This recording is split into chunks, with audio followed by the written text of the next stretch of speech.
Welcome to Reni's cooking channel. இன்றைக்கி நம்ம சேனலில் என்ன பார்க்க போகிறோம்னு பார்த்தீங்கன்னா, எல்லாருக்குமே ரொம்ப பிடிச்ச வாழைக்காய் வறுவல் தாங்க. ஒரு 5 நிமிஷத்துலேயே ரொம்பவே சூப்பராக எப்படி செய்யலாம் அப்படின்றத வாங்க பார்க்கலாம். ஒரு வாழைக்காவை இந்த மாதிரி மீடியம் சைஸில் கட் பண்ணி எடுத்துக்கோங்க. ரவுண்டாக கட் பண்ணி எடுத்துக்கோங்க. ரொம்ப தின்னாக கட் பண்ணிடாதீங்க. கொஞ்சம் மொத்தமாக இருந்தால் தான் இந்த வாழைக்காய் வறுவலுக்கு நல்லாயிருக்கும். இந்த மாதிரி கட் பண்ணிவிட்டு உடனே தண்ணியில் போட்டுக்கோங்க, இல்லைன்னா வாழைக்காய் கருக்க ஆரம்பிச்சிடும். ஒரு கடாய் வச்சுக்கோங்க. அதில் 3 ஸ்பூன் அளவுக்கு ஆயில் சேர்த்துக்கோங்க. ஆயில் நல்லா சூடானதுக்கப்புறம் நம்ம கட் பண்ணி வச்சுருக்க வாழைக்காவை தண்ணியை வடிகட்டிட்டு ஒன்று ஒன்றா சேர்த்துக்கலாம். இப்போ எல்லா வாழைக்காவையும் சேர்த்தாச்சு. இப்போ வாழைக்காவுக்கு தேவையான அளவுக்கு உப்பு சேர்த்துக்கலாம். உப்பு சேர்த்து ஒரு டைம் நல்லா மிக்ஸ் பண்ணி விட்டுட்டு ஒரு மூடி போட்டு வேக விடலாம். இந்த மாதிரி மூடி போட்டு வேக விடுறதுனால உங்களுக்கு காய் சீக்கிரமே குக் ஆகிடும்.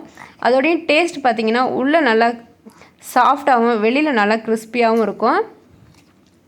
வாங்க 5 நிமிஷம் கழித்து ஓப்பன் பண்ணி பார்க்கலாம். பாருங்கள், காய் நல்லா இந்த அளவுக்கு வெந்திருக்கணும். அதுக்கப்புறம் தான் நம்ம மசாலா சேர்க்கணும். ஃபஸ்ட்டே நீங்கள் மசாலா சேர்த்துட்டிங்க அப்படின்னா உங்களுக்கு டேஸ்ட் வேறு மாதிரி இருக்கும். ஸோ இப்போ நல்லா வாழைக்காய் வெந்துருச்சு. இதில் இப்போ 1 ஸ்பூன் அளவுக்கு தனி மிளகாய்த்தூள் சேர்த்துக்கிறேன்.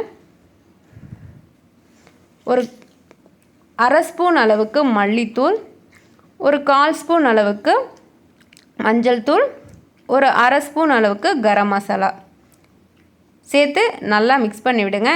எல்லா வாழைக்காயிலையும் படுற மாதிரி நல்லா மிக்ஸ் பண்ணி விடுங்க. அடுப்பை லோ ஃப்ளேமில் வச்சு குக் பண்ணுங்கள்.